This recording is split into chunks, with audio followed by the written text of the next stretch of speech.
dia, sétimo ano. Como é que vocês estão? A gente começa aqui uma aula de Geografia e Sustentabilidade, né, nessa semana nessa semana que já inicia, né? Para muita gente ainda nem acabou da semana passada, né? Contexto bem difícil em alguns lugares da nossa cidade, mas nós estamos aqui justamente para dar essa continuidade, né? Infelizmente algumas escolas, né, muitas escolas estão suspensas, muitas escolas estão sendo abrigo para pessoas, né? Então é desse dever de continuidade que a gente está aqui hoje, beleza? Mandando aí também um abraço para o professor Gilson, né? Tá tudo bem, tá tudo certo, mas ele não pôde estar aqui com a gente hoje, beleza? Estou aqui com Késia, né? Mandando um abraço para Billy, para Dalila aí também, tá com a gente. Firme para fazer essa aula acontecer.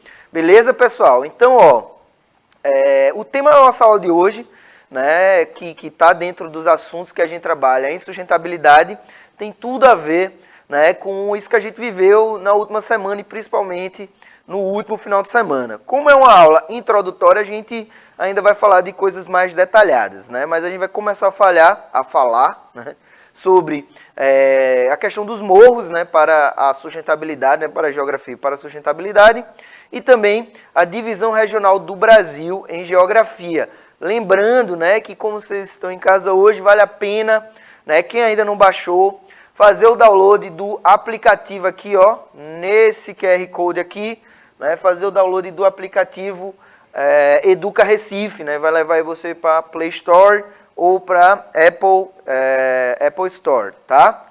Beleza? Porque aí você pode assistir. Também tem no YouTube, né? No canal Educa Recife, tudo junto. Digita aí no YouTube. Procura lá a playlist do sétimo ano. Tem todas as aulas, né?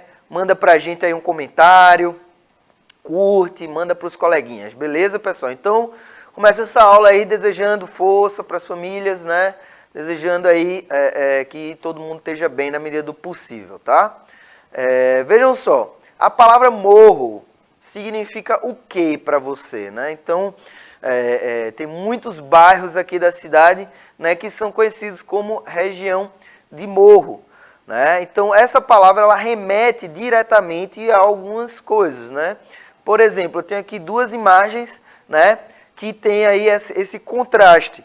Então, morro visto do ponto de vista da ocupação, né, aquela área de morro, como a imagem da direita, né, essa imagem da direita aí a gente tem a ideia do morro enquanto lugar de ocupação, né, o que configura, né, esse morro não é o fato geográfico, né, que é essa imagem da esquerda. Então, ambas as imagens são imagens de morro, né, só que em contextos diferentes, né? Existe o contexto geográfico de morro e existe o contexto social, urbano, né, que é a área ocupada, normalmente uma área periférica, não é periférica da cidade, assim.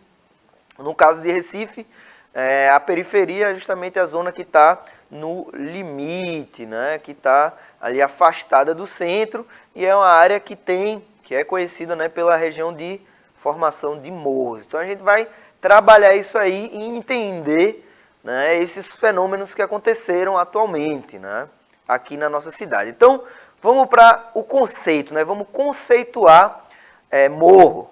Então, ó, colina ou cerro, né, é a caracterização de um acidente geográfico que é formado através de pequenas elevações de terreno com declive suave. Outra definição, usada principalmente em geologia, diferencia montanha de morro pelo fato de uma montanha estar tectonicamente ativa. Por essa definição, no Brasil não haveria montanhas. Então, é comum, né, a gente dizer, mas professor, mas tem ali umas formações no terreno que são muito elevadas, né? Tem lugares ali no sul, sudeste, né, na Serra do Mar, por exemplo, que chega a passar de 1000 metros tranquilamente. E não são só os picos, tá? Então, uma região ali de planalto. Então, os planaltos, eles têm também regiões elevadas. Mas o morro, como a gente viu, ele vai ter aí esse formato mais arredondado, ou seja, mais suave. Beleza, pessoal? Como a gente viu nas imagens. Então, geologicamente falando, é por isso que a gente diz que não existe montanha no Brasil, né? Porque está tectonicamente ativo, ou seja, tem uma atividade sísmica, atividade tectônica nas regiões de montanha, ou seja, é um relevo mais recente. Beleza, pessoal? Vamos continuar aqui, ó. Preste atenção nessa imagem que ela é bem didática, né? Tem muita coisa aí pra gente ver. Então, ó, eu falei aí de montanha, você consegue ver aí basicamente no centro da imagem, vocês conseguem ver esse relevo de uma inclinação, né, mais íngreme, né, ou seja, tem a encosta mais reta, né. Ao lado a gente vê um morro, ó. O morro ele é classificado como essa elevação do terreno, só que com a sua vertente mais suave, né. Aí abaixo do morro a gente tem um planalto, lá na beirinha do corpo hídrico aí nós temos a planície, né? Lá atrás a serra ou cordilheira, né, que é um conjunto de montanhas, e ali mais ao lado direito da imagem a gente tem o vale, né? O vale é justamente a região entre, né, dois relevos elevados, é uma parte de rebaixamento, tá? Então isso aí é para a gente relembrar, né, como se configuram essas áreas, tá? Como se configuram essas áreas para a geografia. Então, aqui em Recife, a gente tem, por exemplo, ali na região da Guabiraba, né? A gente tem na região ali do Imbura, né? Nessas regiões que foram fortemente atingidas, né? Que a gente viu as cenas. A gente tem região de morro, e aí o que é que vai acontecer? Abaixo dessa região de morro, nós vamos ter os vales. Normalmente, esses vales são justamente onde passam os rios, né? Para onde a água vai escoar, pessoal. Então, é muito importante a gente entender isso, para a gente compreender esse tipo de acontecimento que sempre volta, né, no período de chuva. Então, não é uma questão assim, tem muita gente que coloca para o lado religioso, né, que é um castigo divino. Não é bem assim, né, pessoal? Por quê? Porque essas áreas, devido à sua inclinação, devido também a características da ocupação que vai ocorrer e do material, ou seja, do tipo de solo dessas áreas, né, vão configurar aí, em período de chuva, né, uma tendência de desmoronamento. Então, no sábado eu tive a oportunidade de andar na BR, por exemplo, né, e entre Jaboatão e Moreno, que é uma área que a gente tem um relevo mais elevado, né, que a gente vai ter uma região, mais regiões de morro, estava com muito deslizamento na beira da pista. Por quê? Porque na beira da pista a gente vai ter ali aquele corte na barreira, né? Essa barreira ela vai ser cortada e é por isso que tem que botar ali uma vegetação, né, que não é todo tipo de vegetação. A gente vai aprender isso também, tá? Então, o ideal é colocar capim, né, que tem a raiz profunda. Né? Não colocar árvores, não colocar... Porque quando a árvore arrasta, né? Quando a árvore ela se solta, ela sai arrastando, né? A raiz dela muito larga sai arrastando outras coisas, além do peso da própria árvore, né? Então, por isso não é interessante colocar bananeira nem outras frutíferas na região de vertente, né? Na região de inclinação. Beleza, pessoal? Então, ó, essa daí é uma configuração, né, dessa conceitualização.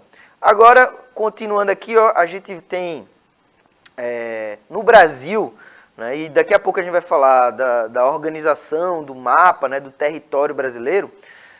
A gente tem aqui esse tipo de bioma aqui no Brasil, né, que são os mares de morro, são domínios morfoclimáticos, né, o nome completo seria domínios morfoclimáticos, que dentro do domínio morfoclimático nós vamos ter alguns biomas específicos, tá?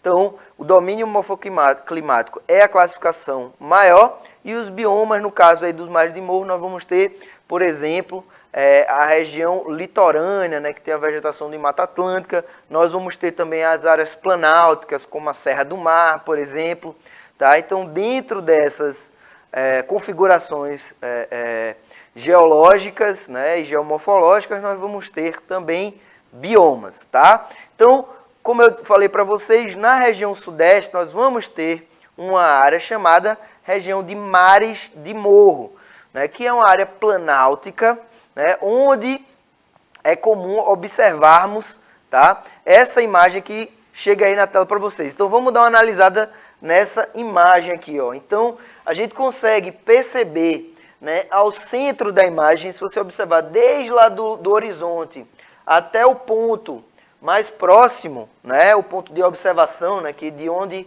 essa imagem está sendo tirada, você consegue observar em um vale, né? Existe aí uma confluência, né, entre esses morros, tá? Então, entre essas regiões de morro. Então, o que é que acontece? Essa área, ela precisa, é uma área que tem uma conservação, né? A gente consegue observar que é uma paisagem natural, né? Não tem alteração humana, não tem presença antrópica, tá? E isso faz com que essa região ela seja conservada, né? Mas o que é que a gente consegue observar? A gente consegue observar diferentes declives, diferentes vertentes, tá? Então, para a gente entender de vez o que é declive e o que é vertente, eu trouxe aqui uma outra imagem aqui, né? Aqui a gente tem um relevo mais suave, aqui a gente vai ter um relevo mais íngreme. Quem conhece sabe que cidade é essa, né?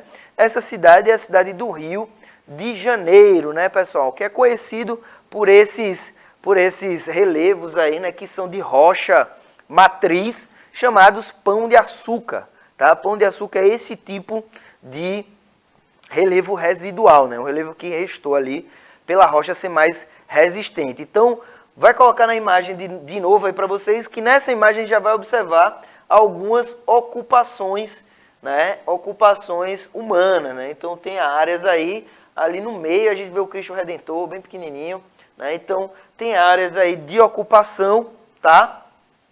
E essa ocupação a gente vê que não está no ponto mais alto do morro, né? A ocupação ela ainda se dá em regiões mais baixas, né? Justamente por quê? Porque o grau de inclinação dessas vertentes aí é muito declivoso, né? Tem um declive muito íngreme, né? Íngreme é justamente que tá aquelas ladeiras que é quase uma parede assim, né? Então a gente vai ter o nível de o ângulo de inclinação vai fazer com que a água ela escoe de forma mais veloz, beleza? E a gente vai ver isso aqui, ó. Observa aqui comigo essa imagem. Vamos ver da esquerda, tá? Para a direita aqui. Então, seguinte, a gente tem, né, a curvatura das vertentes, pessoal. Ó, isso aí a gente pode observar quando está chovendo, por exemplo, e que a gente mora numa região de barreira, a gente consegue observar o comportamento da água, né? Como a água vai escoar nessa barreira. Então indica onde é que vai ser a área que vai, se a água vai escoar, vai ter mais retirada de material, né? Vai ter mais retirada do solo, né? Vai ser mais carregado. Então isso vai gerar como consequência o quê? Aquele solo sendo escavado, né? Significa que a água, né, ela está abundante ali naquele espaço. O que é que vai acontecer? Vai pesar, pessoal. Então, mesmo que a água escoe, o solo, se ele for muito argiloso, ele vai ficar o quê? Ele vai ficar carregado. Ele vai ter um processo de, digamos assim, ele vai captar tanta água que ele vai ficar estufado. Então, ele estufado, ele fica mais pesado, né? Os grãos, eles vão ficar mais pesados. Isso vai acontecer o quê? Vai acontecer um né? Um efeito de excesso de água, né? E o que não conseguir escoar vai justamente, ó, causar o deslizamento. Então, isso está relacionado à superfície da vertente, né? E aí, para a gente observar aqui, eu vou trazer algumas para vocês. Então, a gente tem, né, as curvaturas, né, as vertentes convergentes, né? Então, você vai ver que nessas convergentes, são essas aqui roxas, você vai observar que a água ela está indo, ela vai, né, para uma direção específica, então faz aquelas canaletas mesmo, né? Bota aí, Billy, por favor, na tela, pronto. Aqui, ó. Então você observa que nessas que estão roxinhas aqui, a água ela vai escoar para um ponto específico, né? Então essas convergentes, o convergente vai convergir, tá? Então já na planar, né, você observa que ela vai escoar de forma mais aberta, assim, digamos, mais difusa, né? Então vai escoar, né? São normalmente lugares de inclinação mais reta, né, como está dizendo planar, é justamente isso. Então a gente tem côncava, retilínea e convexa, e cada uma dessas vai trazer um tipo de escoamento diferente. Já na côncava, né, a gente vai ter aí, digamos assim, um relevo mais aberto, tá? Isso faz com que a água ela não vá por um caminho específico. Então, cada uma dessas, né, a gente pode observar, porque vai depender justamente do tipo de criação, né, de gênese daquele relevo, né, do material que está ali, enfim, do vento, e aí já vai entrar nas questões do intemperismo, beleza? Então, ó, essa é só a aula inicial, conceitual. Então, só para a gente fechar o momento de hoje de sustentabilidade, aqui eu trouxe para vocês, ó, isso aqui é um mapa, né, que vai mostrar a altitude. Então, quanto mais azul, mais próximo do nível do mar, e quanto mais escuro aí, verde, amarelo e vermelho, mais elevado, tá? Ou seja, mais alta, maior a altitude. Então a gente observa aqui, ó, esses bairros dessa região são bairros como o bairro central do Recife, né? Aqui onde a gente está, né? Santo Amaro, nessa região, tá? Torrões vai até Caxangá, que é a região da Caxangá, Apipucos e Putinga são regiões de planície, tá vendo? Aí aqui a gente já vem mais para o sul, ó, para essa região aqui, a gente tem o Barro, né? Essa região Tegipió, tá? Três Carneiros, então Sucupira, Cavaleiro, então são regiões que o relevo ele já está mais elevado, né? Então são áreas que a gente já considera áreas de morro. Para a região norte aqui, ó, o Córrego do Genipapo, Alto Santa Terezinha, Brejo Guabiraba, toda essa região, e tem outros bairros aqui menores, né, que não está aparecendo aqui, Porto Madeira, todas essas regiões são regiões de morro, né, que já tem um relevo consideravelmente alto.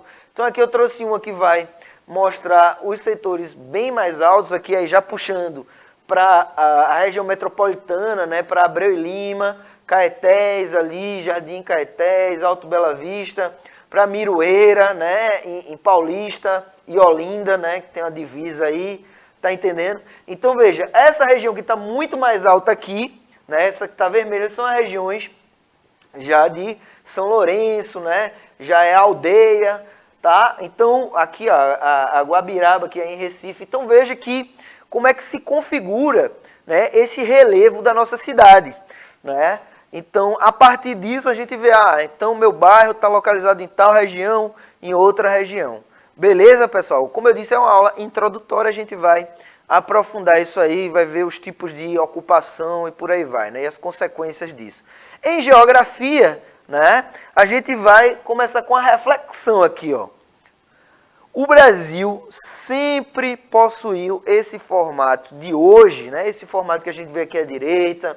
Então a gente está destacando aí tanto os estados, né, os limites territoriais dos estados, quanto, né, a divisão das regiões, né? Então a gente vê aqui em azul a região nordeste, a gente vê aqui em rosa a região sudeste e o sul roxo, aqui o centro-oeste, né, em amarelo e o norte em verde. Então o Brasil sempre teve essa configuração. Tenho certeza que vocês lembram já das aulas que a gente vem tendo aqui com o Gilson, que não, né, pessoal? Então, observe aqui, ó, os contornos do nosso país nem sempre foram como atualmente. Então, muitas terras que pertenceram a outros territórios, né, atualmente formam o Brasil, foram conquistadas através de conflitos, de acordos, tratados ou compradas de outros países. Então, para falar sobre isso, a gente tem que ir lá atrás e lembrar, né, desde o início da ocupação do Brasil. Então, antes dos europeus chegarem aqui, né, a gente tinha uma terra chamada Pindorama, né? Os povos indígenas chamavam o território que hoje é o Brasil de Pindorama, né? Pindorama. Então, o que é que acontece? Esse território, a partir da ocupação europeia, ganhou uma outra lógica de ocupação, que era uma lógica que visava produção, né? Produzir através da exploração das riquezas minerais. Então, para organizar esse território, para facilitar a produção, os portugueses dividiram o Brasil, né? Dividiram, na verdade, os territórios que eles nem conheciam, né? Quando Portugal chegou aqui, eles não sabiam a extensão desse território, tá? E aí a Espanha também já tinha chegado lá na América Central. Então, para resolver, né, dizer, até onde vai o meu território, até onde vai o seu, eles criaram o Tratado de Tordesilhas, né? Esse Tratado de Tordesilhas foi assinado entre Portugal e Espanha, tá? E se configura dessa maneira aqui, ó. Vai chegar aí na tela para ver melhor, porque são 3 imagens, tá? Então, na imagem da esquerda, a gente vê a linha das terras pertencentes ao Brasil e à Espanha. No outro lado, a gente tem um mapa aí mais da época, né? Que vai mostrar aí, você vê que muito mais artístico, né, do que científico essa imagem do meio. Beleza?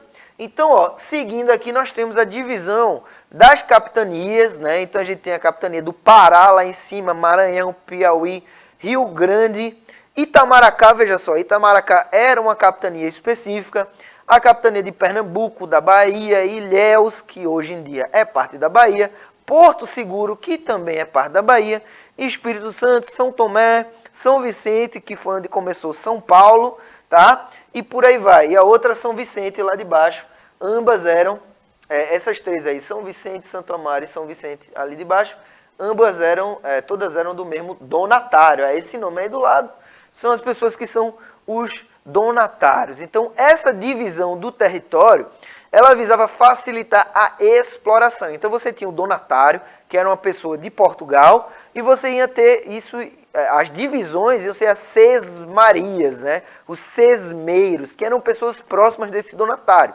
Então, veja, Portugal é uma terra, que é um território, né? Que é menor do que Pernambuco.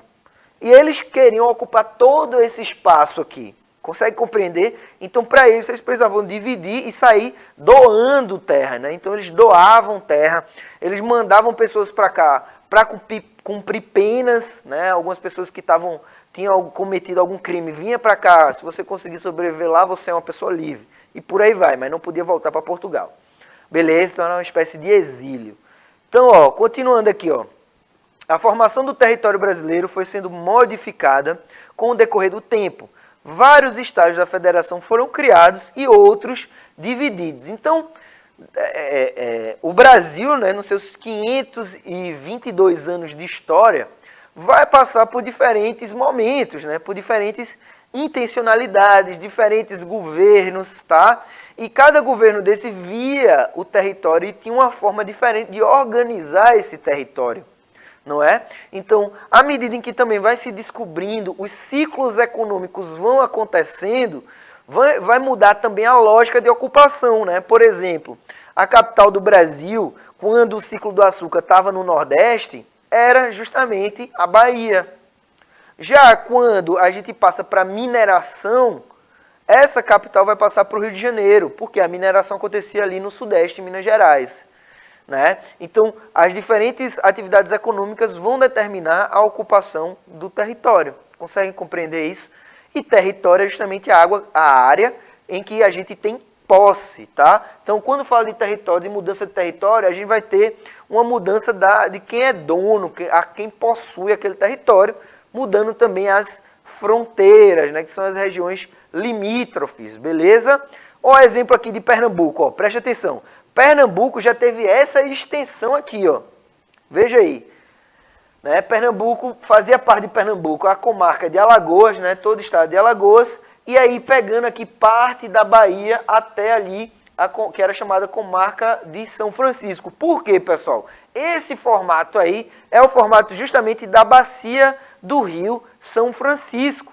Né? O São Francisco ele nasce lá em Minas Gerais, atravessa toda a Bahia, e faz justamente esse contorno aqui entre Pernambuco e Alagoas. Aqui, ó, ele vem até aqui, só que hoje em dia ele vem aqui, ó, porque é o limite aqui entre Pernambuco e Alagoas, a cidade de Piaçabuçu, lá em Alagoas, beleza? Então, ó, vamos continuar aqui. Bom, aqui, ó, entre Alagoas e Sergipe, tá? Entre Alagoas e Sergipe é que a gente tem o limite do Rio São Francisco, ok? Então, vê só, continuando, ó, em 1822, tá? A gente vai ter as 19 províncias, ainda não tinha essa noção de unidade federativa. Por quê? Porque foi o momento que o Brasil estava se tornando independente, né? Teve a primeira lógica de país. Então, nesse momento, a gente tem 19 províncias. O Uruguai, né, o território que hoje é Uruguai, fazia parte do Brasil. A gente ainda não tinha a região do Acre, ainda não tinha umas áreas ali do norte, né, ainda não eram estados. Você vê o tamanho do Mato Grosso, vê o tamanho de Goiás, né? Os estados eles tinham outros nomes, tá? Então, essa vai ser a primeira mudança. Aí, ó, avançando o tempo, em 1889, né, a gente já vai ter a divisão do antigo Grão-Pará. Né, a gente vai ter o Pará e o Amazonas, tá? Maranhão também vai surgir com isso, tá? A gente vai perder o Uruguai. Então, vão começar a se reorganizar, vai começar a se reorganizar esse território. Continuando, ó, aqui a gente já tem uma coisa mais próxima. Então, a gente já tem uma divisão regional, né? Vamos lembrar o que é região. Região vai ser uma divisão territorial que vai ser feita de acordo com alguma característica que a gente queira mostrar. Então, esses territórios, eles vão estar agrupados, né? Aqui a região oriental, por exemplo, por características naturais e sociais, tá? Então, a gente tinha a região oriental, o norte oriental, a região setentrional, a região central e a região meridional, né? Então, essa era a configuração do território em 1913, tá? Então, quando estava aí, já tinha se organizado a República no Brasil, tá? E aí eles começou a ter uma noção mais autônoma dos estados. Então, se começou a se descentralizar o poder, e aí a partir do que a gente tem uma república, a gente vai ter uma organização, uma autonomia, né, política também desses estados, sem depender tanto do governo central. Beleza? Aqui, ó, em 1940, né, quando o Brasil ele vai passar aí, ele vai começar a passar de um país rural para um país urbano, então as pessoas vão começar a migrar para a cidade. Nós vamos ter aí, ó, a região centro, sul, este, tá? Nordeste e norte, né? Então, o Piauí e o Maranhão faziam parte da região norte, o Acre já tinha sido comprado ali, né? Território do Acre, beleza? Então, vamos seguir. Em 1945, né, o mundo estava se modernizando, fim da Segunda Guerra Mundial, então nós vamos ter aí veja o Nordeste como tinham várias divisões do Nordeste, né?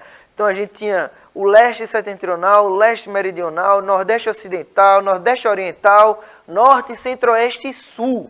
Então lembrando aí mais uma configuração que vai ser regional, né? Então, é uma tentativa de se agrupar esses estados de forma que eles ajudassem o seu desenvolvimento. Porque, lembrando, por exemplo, na região de Pernambuco ali, Petrolina, né? Petrolina tem uma grande interação com a região do Crato, que é no Ceará. Né? Tem mais interação até, dependendo do caso, do que com Recife, que é a capital do estado. Então, nessas regiões de limite entre os estados, a gente vai ter uma relação bem mais próxima desses outros estados que estão na fronteira. Então, nessa tentativa de reorganizar a vida nesses estados, a gente vai ter umas configurações regionais diferentes, beleza? Vamos continuar aqui, ó, 1960.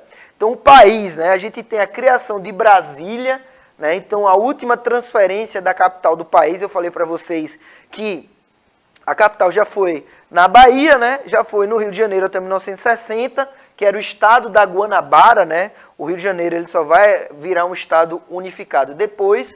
E aí a última transferência para Brasília, num sentido de centralizar, né? De trazer a organização para o centro do país, beleza? Vamos continuar aqui, em 1970, a gente começa essa divisão, né, atual, né? Então o estado da Guanabara vai ser fundido ao Rio de Janeiro, o principal evento disso aí. 1990, né, vai ser criado aí o Tocantins, né, vai ter a divisão de Goiás, né, e vai ser criado o Tocantins, o Amapá e Rondônia, também Roraima, Amapá e Rondônia também vão ser criados. O último estado mais recente vai ser justamente o do Tocantins. E aqui a configuração atual, que vocês conhecem, tá? De norte, 5 regiões, norte, nordeste, centro-oeste, sudeste e sul, a região clássica. Beleza, pessoal? Aqui eu tenho uma perguntinha para vocês que diz o seguinte, né? A formação do território brasileiro começou antes da chegada dos portugueses. Para evitar conflitos, a Espanha e Portugal, os dois assinaram um tratado, que é o Tratado de Tordesilhas. Este estabelecia os limites das terras a serem ocupadas e exploradas. Isso é verdade? Isso é falso? Bota aí nos comentários. Eu me despeço por aqui. Um abraço, valeu e sorte aí para todo mundo. Valeu, tchau, tchau.